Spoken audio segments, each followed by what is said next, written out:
Hi friends, welcome to Mamata's kitchen. ఈరోజు వచ్చేసి ఎంత టేస్టీగా ఉండే గోంగూర మటన్ని ఎలా తయారు చేసుకోవాలో చూసేద్దండి.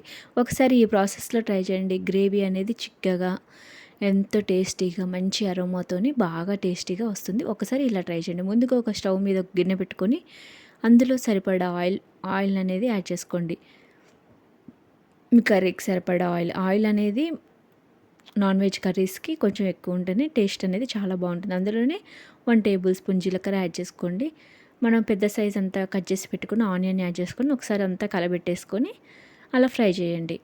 1/2 టేబుల్ స్పూన్ పసుపు యాడ్ చేసుకొని మళ్ళీ ఒకసారి తిప్పేసి అందులో కొంచెం అల్లం వెల్లుల్లి పేస్ట్ని 1 టేబుల్ స్పూన్ అంత అల్లం వెల్లుల్లి పేస్ట్ని కూడా వేసుకొని మొత్తం మిక్స్ చేసుకోండి. ఆనియన్స్ అనేది కొంచెం ఫ్రై అయిన తర్వాత అల్లం వెల్లుల్లి పేస్ట్ని యాడ్ చేసుకోవాలి. అల్లం వెల్లుల్లి పేస్ట్ అనేది పచ్చివాసన పోయే వరకు బాగా ఫ్రై చేసుకోవాలి. చేసుకున్న తర్వాత మనం మొత్తం క్లీన్ చేసి పెట్టుకున్న మటన్ అనేది ఆయిల్ అంతా పైకి ఇలా క్లీన్ చేసుకోవాలి. మొత్తం మంచిగా క్లీన్ చేసుకోవాలి. ఎప్పుడైనా మటన్ అనేది క్లీన్ చేసుకొని పెట్టుకున్న మటన్ని అందులో యాడ్ చేసుకొని మళ్ళీ ఒకసారి మొత్తం తిప్పేసి ఉంచండి. మళ్ళీ ఒకసారి మొత్తం తిప్పేసి కొద్దిసేపు అలా ఉంచేసి అందులోనే పసుపు అనేది యాడ్ చేసుకున్నాం కదండి. మొత్తం అంత పసుపు ఆయిల్ అదంతా పట్టే వరకు మొత్తం తిప్పేసి అందులోనే మంచి మనకు టేస్ట్కి సరిపడా సాల్ట్ అనేది యాడ్ చేసుకొని అంతా తిప్పేసి మొత్తం ఇట్లా ఆయిల్ అంతా ఇట్లా పైకి వచ్చే వరకు అంత పసుపు అదంతా పట్టే వరకు తిప్పేసుకోవాలి. అందులోనే మనకు టేస్ట్కి సరిపడా సాల్ట్ యాడ్ చేసుకొని మూత పెట్టేసి కుక్ చేసుకోండి. అందులో ఉన్న వాటర్ అంతా పైకి వచ్చేస్తుంది. ఇలా అంతా వాటర్ అంతా పైకి వచ్చిన తర్వాత అదంతా వాటర్ అంతా పోయే వరకు కుక్ చేసుకోండి.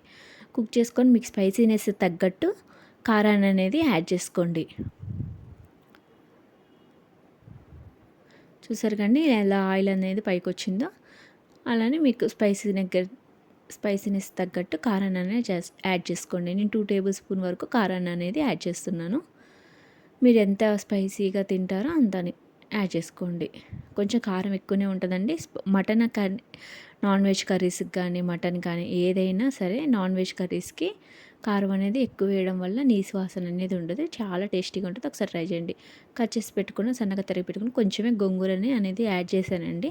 మీ దగ్గర కొంచెం ఎక్కువ ఉంటే ఎక్కువ కావాలనుకుంటే ఒక పిరికెడు మనం చేతిలో పట్టుకుంటే గట్టిగా పట్టుకుంటే అంత పిరికెడు అనేది యాడ్ చేసుకోండి. ఇక్కడ మహారాష్ట్రలో కొంచెం గోంగూర అనేది దొరకదు ఎక్కువ, అందుకని నేను కొద్దిగానే యాడ్ చేసుకున్నాను. ఇలా యాడ్ చేసుకొని మొత్తం ఫ్రై అయిన తర్వాత ఆయిల్ అనేది ఇట్లా పైకి వస్తున్నప్పుడు ఒక చిన్న గ్లాసుడు వాటర్ అనేది యాడ్ చేసుకోండి. లేత మటన్ అయితే కనుక చిన్న గ్లాసుడు యాడ్ చేసుకోండి. చిన్న గ్లాస్ అంటే టీ గ్లాసుడు కాదు, టీ గ్లాస్తో ఒక 2-3 గ్లాసెస్ యాడ్ చేసుకోండి. బాగా ముదిరిపోయింది అయితే కుక్కర్లో వండడం ఇష్టం లేకపోతే కొంచెం యాడ్ చేసుకొని చూసుకొని కుక్ చేసుకోండి. అంతే అండి, ఎంతో టేస్టీ అయిన మటన్ కర్రీ రెడీ. మొత్తం ఎసరంతా ఇనికిపోయే వరకు కుక్ చేసుకోండి. మీకు గ్రేవీ ఎంత కావాలనుకుంటే అంత స్టవ్ ఆఫ్ చేసుకోండి. నా కర్రీ కనుక మీకు నచ్చినట్టయితే షేర్ చేయండి, సబ్స్క్రైబ్ చేయండి, లైక్ చేయండి.